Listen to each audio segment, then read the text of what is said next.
the image went everywhere.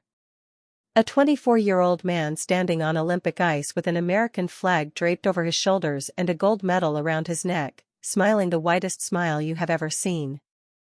Missing teeth. Front teeth. Gone. Cracked out by a high stick in the third period of the biggest game of his life. And he is grinning like he has never been happier in his entire existence. That image is the 2026 Winter Olympics. That image is everything. Jack Hughes. New Jersey Devils. Number 86. First overall pick in the 2019 NHL Draft. The man who ended 46 years of American men's hockey heartbreak with a single shot 1 minute and 41 seconds into overtime, burying it 5-hole past Jordan Binnington, lighting up an arena, lighting up a country, and standing there toothless and grinning while Free Bird played through the speakers and his teammates piled on top of him. But the full story of that goal, and of the man who scored it, is so much richer than the image. And that is what we are going to tell today. Let us start with what was at stake. Because the weight of 46 years is not something most sports stories carry, and this one carries it in a very specific way. The last time the United States won a gold medal in men's Olympic hockey was 1980. Lake Placid, New York. The Miracle on Ice. A group of amateur and collegiate American players who had no business beating the Soviet Union, the most dominant hockey machine on the planet, somehow won 4-3 in what is widely considered the greatest upset in the history of sport. Then they beat Finland for gold. And Al Michaels asked, "Do you believe in miracles?" And the answer was yes, and it has been playing on a loop in American sports culture ever since. In the 46 years between 1980 and 2026, the United States never won again in men's hockey at the Olympics. They came close. They made finals. They lost to Canada in 2002. They lost to Canada in 2010 on a Sidney Crosby overtime golden goal that crushed an entire nation. They failed to qualify for the 2018 Games. In 2022 they were knocked out before the final. 46 years. One miracle on ice. And nothing since. Going into Milan, the United States had assembled what many considered the deepest and most talented American roster ever built for an Olympic hockey tournament. Quinn Hughes, Jack's older brother, a Norris Trophy winner and arguably the best offensive defenseman in the game. Connor McDavid, the reigning Vezina and Hart Trophy winner, the best goalie in hockey. Brady Tkachuk. Charlie McAvoy. A generation of American players who had grown up better than any generation before them and who had been publicly, repeatedly, sometimes controversially stating their ambition. Gold or bust. That was their mantra before the tournament. Gold or bust. And they meant it. Now let us talk about Jack Hughes specifically. Because the player who scored that goal was not someone who had glided through his career without obstacles. The injury history alone is enough to define a lesser player's entire narrative. Multiple shoulder surgeries early in his career. A fluke hand injury this season that kept him out for 18 games. And then, a lower body injury in the final weeks before the Olympics that prevented him from playing in his team's last 3 NHL games before the games began. He arrived in Milan healthy enough to play but carrying the uncertainty of a body that had been tested repeatedly and had not always cooperated. And when Team USA's first game arrived, Hughes was not where he expected to be. The number 1 center for the New Jersey Devils, one of the most talented offensive players in the NHL, was assigned to the 4th line as a right winger. A position he had never played at this level. A role that communicated clearly that the coaching staff was managing him carefully. That they were not ready to hand him the responsibility he had earned over years in New Jersey. He said afterward that he had obviously been through a lot in the last couple of years, but that there is always new adversity and new challenges and you just have to go up against them. He was not complaining. He was not demanding a different role. He was playing right wing on the 4th line at the Olympics because that is what his team needed. And he was going to be whatever his team needed. That attitude, that willingness to put the team above his own identity and ego, is what his older brother Quinn identified as the thing that made him special in that Olympic environment. Quinn said before overtime that when he looked around the room there were 3 or 4 guys he looked at and knew that guy is not nervous, he wants to be that guy. And he felt that way about Jack. Just a special guy, his brother said. The gold medal game was everything the sport promised. United States against Canada. The rivalry that defines international hockey the way no other rivalry in any other sport quite does. 2 countries that share a border and a language and not much else when it comes to how they feel about beating each other. Matt Boldy scored for the United States 6 minutes in. The Americans held the lead into the second period. Canada kept pushing. Cale Makar tied it late in the second with a snapshot that picked the far corner. And then both goalies took over.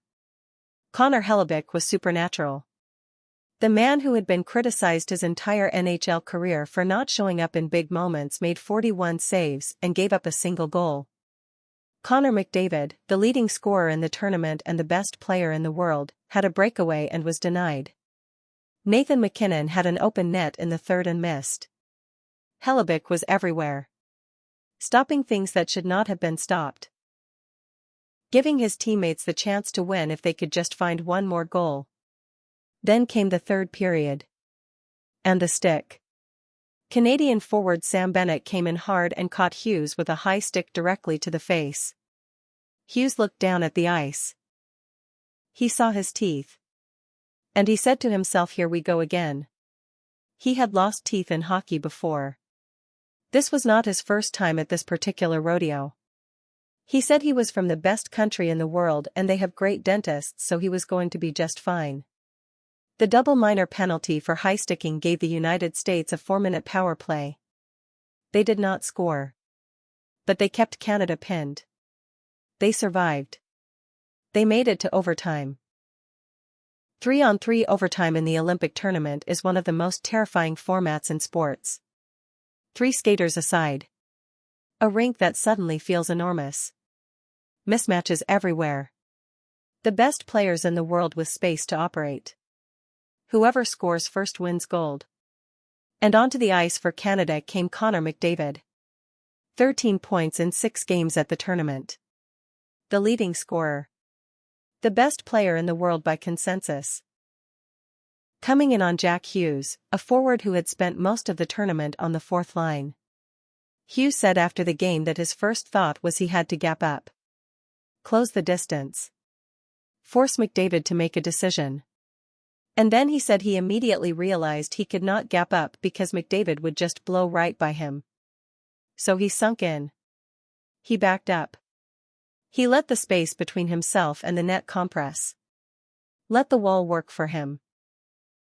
Let McDavid have the space in front but take away the space that mattered most. McDavid never got the shot. The puck went behind the net. Hughes kicked it out to defenseman Zach Werenski in the corner.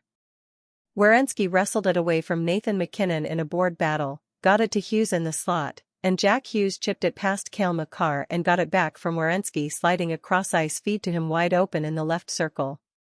1 motion. 1 shot. 5-hole on Jordan Binnington. Goal. Gold. 46 years over.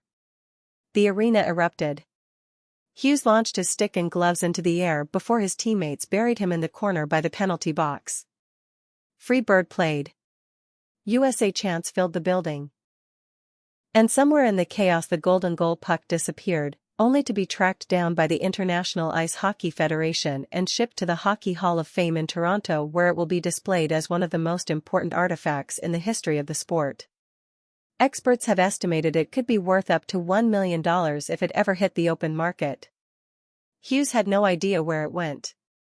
He did not care. He was already buried in teammates. Here is the layer of this story that makes it genuinely different from other great Olympic moments. Jack Hughes is Jewish. His mother Ellen Weinberg Hughes is Jewish. She represented the United States women's hockey team at the 1992 Women's World Championships. She was on the coaching staff of the gold medal-winning U.S. women's team in Milan. She is a member of the International Jewish Sports Hall of Fame. The Hughes family, Jack and his brothers Quinn and Luke, who also plays for the Devils, are the first American family in history to have 3 siblings selected in the first round of the NHL draft.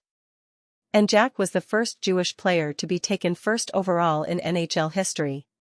When Hughes scored the golden goal, Jewish communities across North America celebrated in a way that hockey had never prompted before. The Hockey News noted that Hughes was the first player in hockey history to have a bar mitzvah and a golden goal. Jewish groups and leaders shared the moment widely. One social media user called it the greatest Jewish sports moment of all time. He is a 24-year-old man with missing front teeth who scored the most important goal in American hockey in 46 years and is also the most prominent Jewish player the sport has ever produced. His mother was on the coaching staff when it happened. His brother Quinn, who had scored the overtime goal in the semi-final that put the U.S. in the gold medal game, was on the ice beside him. Quinn was asked about Jack afterward and said he is a freaking gamer. He has always been a gamer. Mentally tough. Been through a lot. Loves the game. American hero. He said American hero. 3 days after winning the gold medal, Jack Hughes was back in the lineup for the New Jersey Devils. He said he did not want to dwell on the goal. That it was an unbelievable moment in his life, but it will never be about the golden goal because it was all about the team. He said he wanted to be the guy that every year they get together and enjoy this moment, and that for him it will never be about the golden goal. He said the moment is one for the ages. But the man is still the same man. Still the center of the Devils. Still putting on the jersey. Still grinning, missing a tooth or two, ready for the next challenge. The miracle on ice was built on amateur players doing the impossible against a professional powerhouse. The 2026 gold was built on professionals doing exactly what professionals who love their country are capable of when given the chance. Same result. Different era. Different team. Same feeling in American hockey arenas for the first time since Al Michaels asked a question the whole country knew the answer to. Do you believe in miracles? Jack Hughes skated off the ice in Milan with no front teeth and a gold medal, and his older brother at his side and his mother on the coaching staff, and 46 years of American heartbreak sitting somewhere behind him where it will stay. Yes. Still yes.